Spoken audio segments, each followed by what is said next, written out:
చెప్పనా?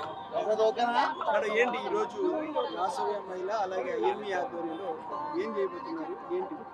ఈరోజు ఆంధ్రప్రదేశ్లోని విజయవాడలో Vasavya Mahila Mandali, Indian medical association, dental association, అలాగే gynaecologist association, dermatologist association, rotary club of Amaravati, ladies lions, ఇట్లా అన్ని ఆర్గనైజేషన్స్ కలిపి మేము ఇక్కడ ఒక ర్యాలీ చేస్తున్నాము. ఇది ఏంటంటే క్యాండిల్ లైట్ ర్యాలీ. ఒకటి, మనం కలకటాలో జరిగిన ఇన్సిడెంట్కి ఒక సంతాపంగా చెప్తూ, సాలిడారిటీ ప్రకటిస్తూ, జస్టిస్ కావాలని డిమాండ్ చేస్తూ, ప్రతి వర్క్ ప్లేస్లో కూడా ఉమెన్కి సేఫ్టీ ఉండాలి. ఎందుకంటే మనం కోవిడ్ వారియర్స్ అని చెప్పుకుని ఆ రోజు ఎంతో డాక్టర్స్ చేసిన దానికి మనం ప్రశంసించడం జరిగింది. కానీ ఆ కోవిడ్ వారియర్స్కే మనం రక్షణ కల్పించలేని స్థితిలో మన దేశం ఉంది. కాబట్టి మన రాష్ట్రంలో మనకున్న డాక్టర్లకి మనం ఎలాంటి రక్షణ ఇవ్వాలి? దాంతోపాటు మనకి స్త్రీలు పనిచేస్తూ ఉన్నారు. చాలామంది స్త్రీలు పనిచేస్తే మన దేశంలో జీడిపి పెరుగుతుంది. అలాగే ఈసారి బడ్జెట్లో మహిళల ఉద్యోగాలకి వాటికి పెద్దపీట వేశారు.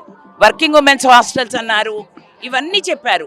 కానీ ఎట్ ద సేమ్ టైం మనకున్న ఇప్పుడు prevention of sexual harassment at work place దానిలో మానిటరింగ్ అనేది ఉందా? ఇంప్లిమెంటేషన్ అనేది ఉందా? బడ్జెట్ ఎలోకేషన్స్ ఉన్నాయా అంటే నో. కాబట్టి మన రాష్ట్రంలో మనం సుప్రీంకోర్టు రీసెంట్గా ఇచ్చిన ఒక జడ్జిమెంట్లో ఏమని ఇచ్చిందంటే ప్రతి రాష్ట్రంలో కూడా ఒక డాష్ బోర్డ్ ఉండాలని ఇచ్చింది. So we demand Andhra Pradesh government to have AP she box. AP she box అనేది మన గవర్నమెంట్ వెబ్సైట్లో పెట్టి దాని ద్వారా పనిచేసే ప్రదేశాలన్నిట్లో కూడా ఇంటర్నల్ కంప్లైంట్స్ కమిటీ ఉందా, సరిగ్గా పనిచేస్తోందా, కంప్లైంట్స్ వస్తే ఎలా తీసుకుంటున్నారు అనేది మనం చూడాలి.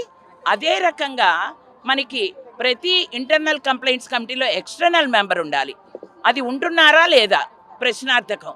కాబట్టి దాన్ని కనుక లేకపోతే మనకి మా ఇన్వెస్టిగేషన్ అనేది, ఎంక్వైరీ అనేది కాన్ఫ్లిక్ట్ ఆఫ్ ఇంట్రెస్ట్ ఉంటుంది, ఫేవరెటిజం ఉంటుంది, చాలా జరుగుతాయి. అందుకని మేము వాసవ్య మహిళా మండలి నుంచి మిగతా అన్ని సంస్థల నుంచి కోరుకునేది ఏంటంటే ప్రతి పనిచేసే ప్రదేశంలో కూడా మహిళలకి భద్రత ఉండాలి. అభద్రతాభావం లేకుండా చేస్తే ప్రొడక్టివిటీ లెవెల్స్ ఉంటాయి, క్వాలిటీ ఆఫ్ వర్క్ ఉంటుంది.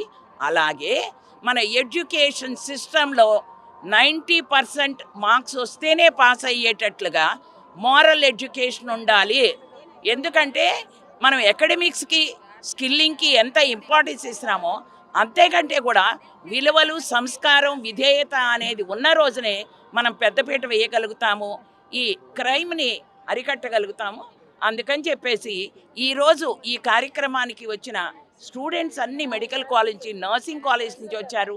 ఆల్ అసోసియేషన్స్ నుంచి, women from different political parties also have joined here.